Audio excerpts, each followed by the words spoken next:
Well, I born in a family of two singers. My parents were opera singers, and actually I saw recently a very great picture of my mother singing Desdemona, Otello Verdi, with Del Monaco, and they are taking a bow after the act, and she said, you know, I was pregnant 7 months, so I was already really, before I born, into music and sound.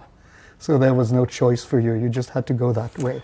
Well, there is always a choice, and I must say that lots of children who were also having singers' parents were just the opposite. They were like rejecting what the parents were passionate for.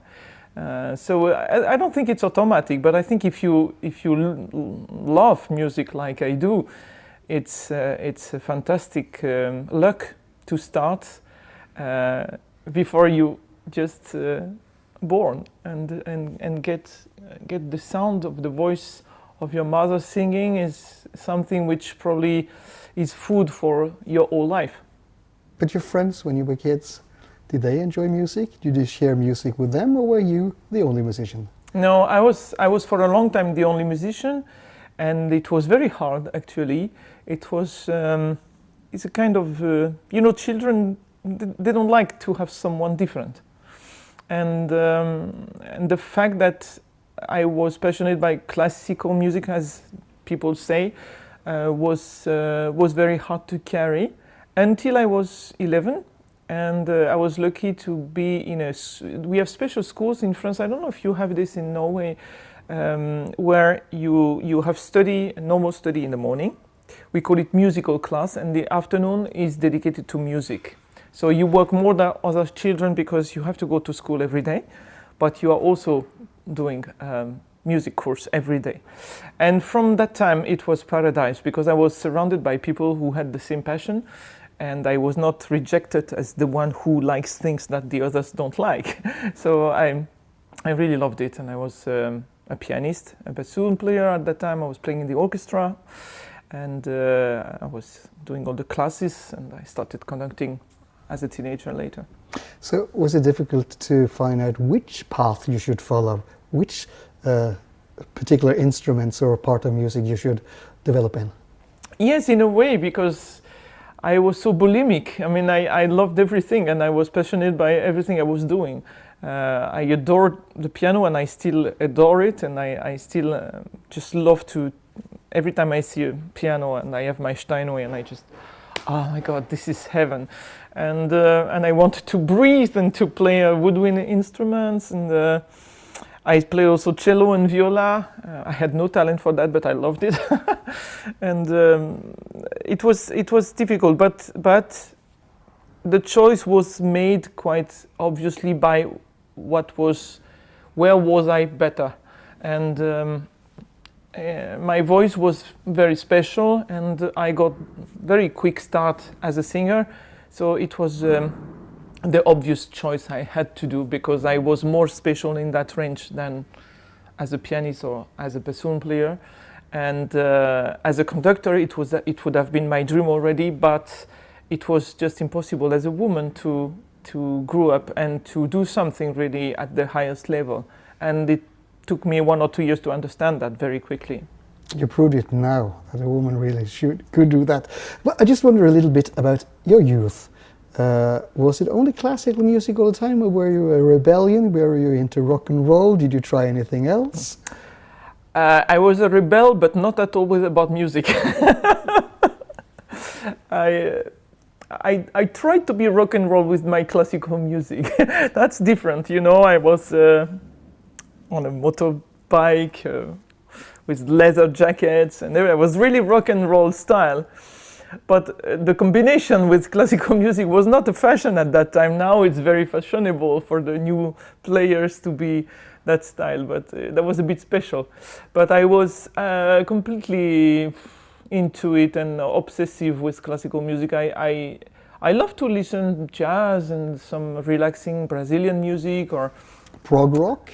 Yes, and I love to dance. I love to, you know, but as a person, every day what I need is this music, not anything else.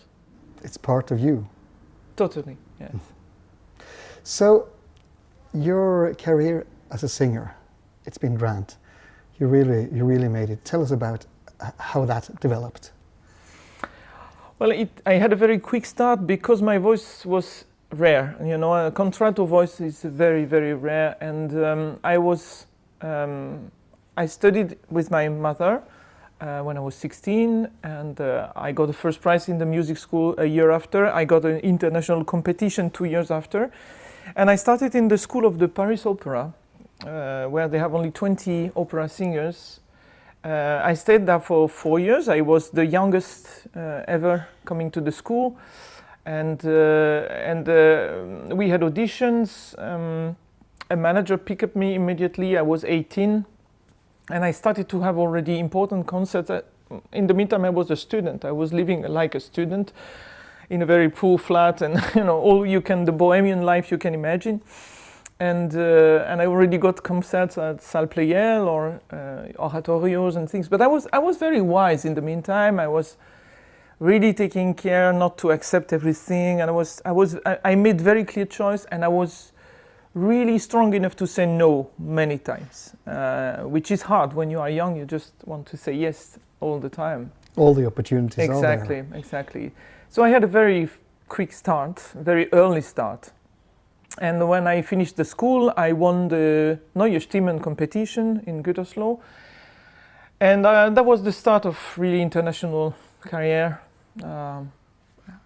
Everywhere. So I was only 22 and I was already going everywhere, and I signed with the exclusive contract recording company.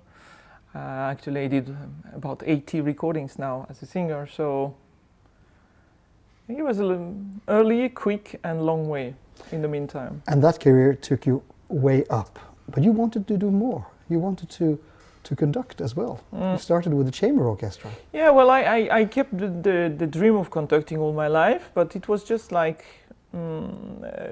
taking the passion was just to observe and watch the great conductors I was singing with.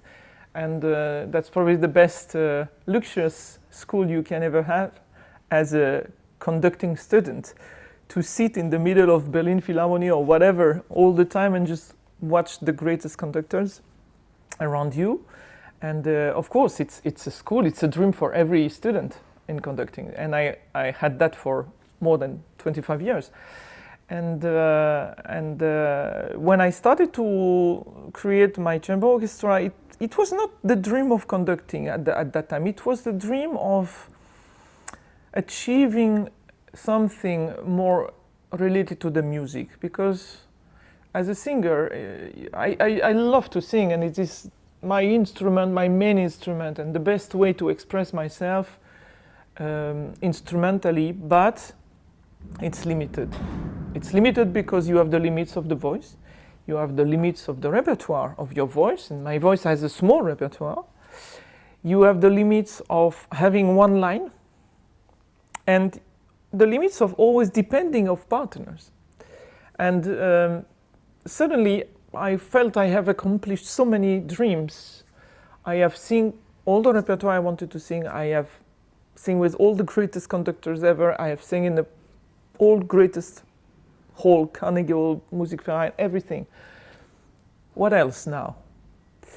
And now was, okay, I want to make music. I want to sing a work where I can express musically from the first note to the last note, not only what I have to sing. And so I took some friends, did some auditions, and tried to create this group to sing and conduct. And everyone said it's impossible to do both in the meantime. And I said, it is possible. I will show you. That's exciting to show you it's possible. And actually, I was the first woman doing this, sing and conduct in the meantime. So it was, in a way, a way of combining my two passions. But it was not a my target was not to start conducting like that. It was really about how to build the music together. Use the orchestra as your instrument. Exactly. As to be an instrument with the instruments. Mm-hmm. So you developed, and then, well, you came to Ireland, to RTE, and you came to Kristiansand, to KSO. So how has that been? Well, it was quite a fascinating journey. Tough journey, because it was like being a newborn again somehow. The feeling to know so many things and to not know so many things, and I had to live with that. But it gave me such a fresh impulse of the joy of music making, and the first time I really stand in front of a full symphonic orchestra, and I did it, I thought, okay, well, that's really it. That's really what I want, because this is how I can finally truly express what music I have to share. Has it fulfilled yourself as a musical person? Yes, totally.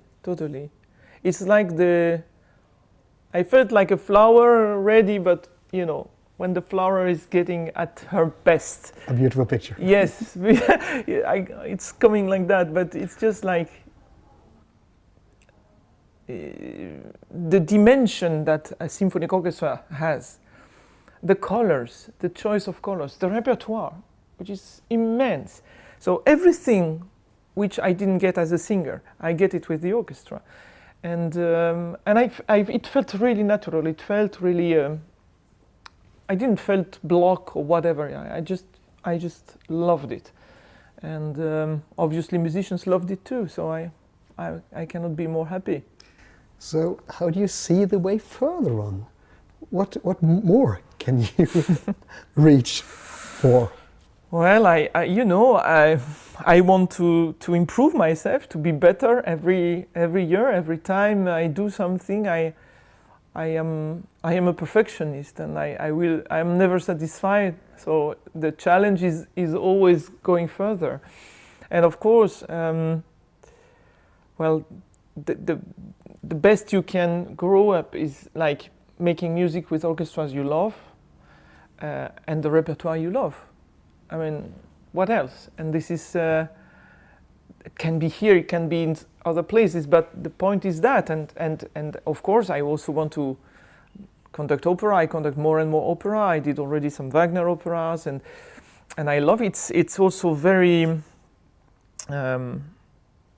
it's very important, I think, to keep both activities for any conductor, because it's the same job, but it's a different job.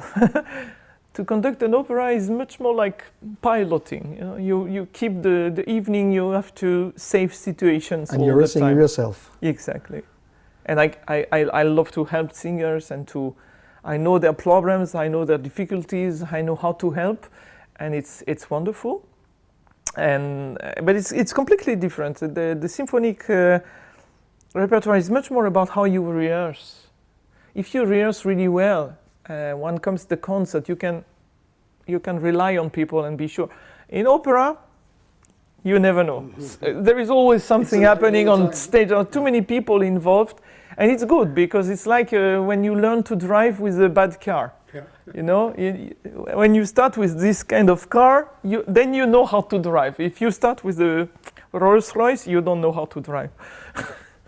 So you need both the good orchestra and the good singers to get the opera. Yes. But it's not meant to be a success if you don't do it right. Exactly. So have you played those pieces of music that you want to play, or other works you really would love to do which you haven't done?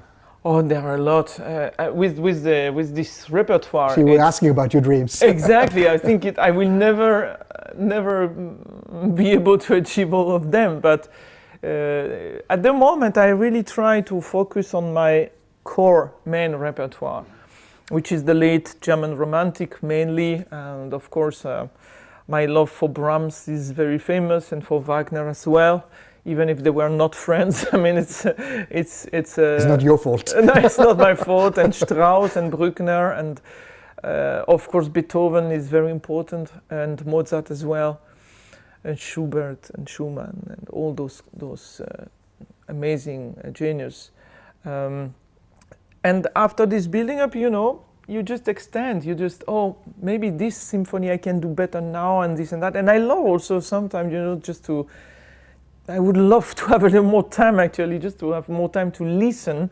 And I love to discover, symphonies or new work that suddenly you are not so familiar with, and then you fall in love with it. And to bring it to the musicians is important. It's important to have the tradition and to have the core repertoire, and sometimes surprises.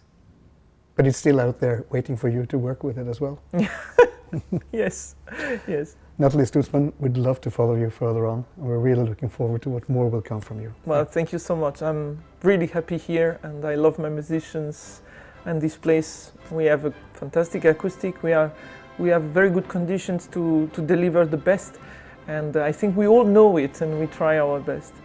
Thank you very much. Thank you.